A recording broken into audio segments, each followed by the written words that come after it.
سعد بن معاذ رضی اللہ عنہ ایک جلیل القدر صحابی تھے کہ جن کے بارے میں جابر رضی اللہ عنہ فرماتے ہیں کہ میں نے رسول اکرم صلی اللہ علیہ وسلم کو فرماتے ہوئے سنا، اہتز عرش الرحمن لموت سعد بن معاذ، کہ سعد کی موت پر رحمان کا عرش ہل گیا۔ اور جب سعد کا جنازہ اٹھایا گیا تو منافقین سرگوشیاں کرنے لگے، کہنے لگے کہ سعد کا جنازہ تو بہت ہلکا ہے، اور یہ اس لیے کہ اس نے بنو قریظہ کے بارے میں قتل کا فیصلہ کیا۔ جب یہ بات رسول اللہ صلی اللہ علیہ وسلم کو پہنچی تو آپ نے اس کی نفی کرتے ہوئے فرمایا، ان الملائکۃ تحملہ، کہ اس کا جنازہ تو فرشتے اٹھائے ہوئے ہیں۔ اور مزید فرمایا، لقد حکمت فیہم بحکم الملک، کہ بنو قریظہ کے بارے میں سعد کا فیصلہ تو اللہ بادشاہ کا فیصلہ تھا۔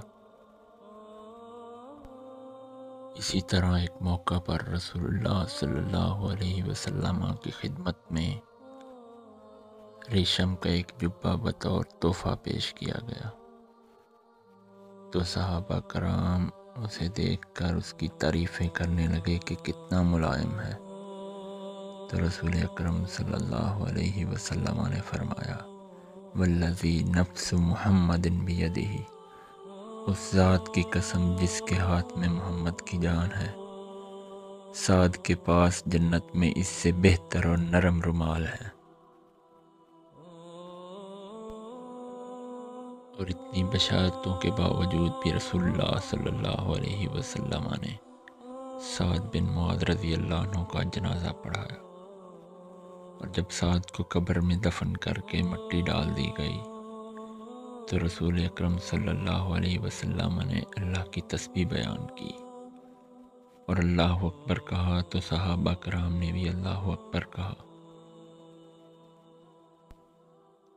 اور پھر رسول اکرم صلی اللہ علیہ وسلم نے دل دہلا دینے والی بات فرمائی، فرمایا کہ لقد تضایق علی ھذا العبد الصالح قبرہ، کہ اللہ کے اس نیک بندے سعد پر قبر تنگ کر دی گئی۔ پھر فرمایا، ان للقبر ضغطۃ، کہ یقیناً قبر تنگ ہوتی ہے، وَلَوْ كَانَ أَحَدٌ نَاجِيًا مِنْهَا نَجَا مِنْهَا سعد بن معاذ، اور اگر اللہ کسی کو قبر کی تنگی سے نجات دیتا تو وہ سعد ہوتے۔ اتنی شانوں اور عظمتوں والے سعد بن معاذ رضی اللہ عنہ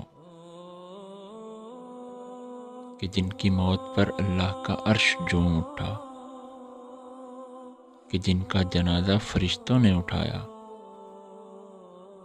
وہ سعد کے جن کے لیے خود رسول اکرم صلی اللہ علیہ وسلم نے مغفرت کی دعا فرمائی،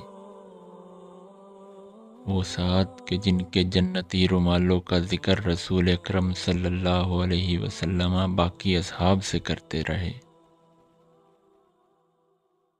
اس سعد کو بھی قبر میں آزمایا گیا اور قبر تنگ کر دی گئی، تو ہم کہاں کھڑے ہیں؟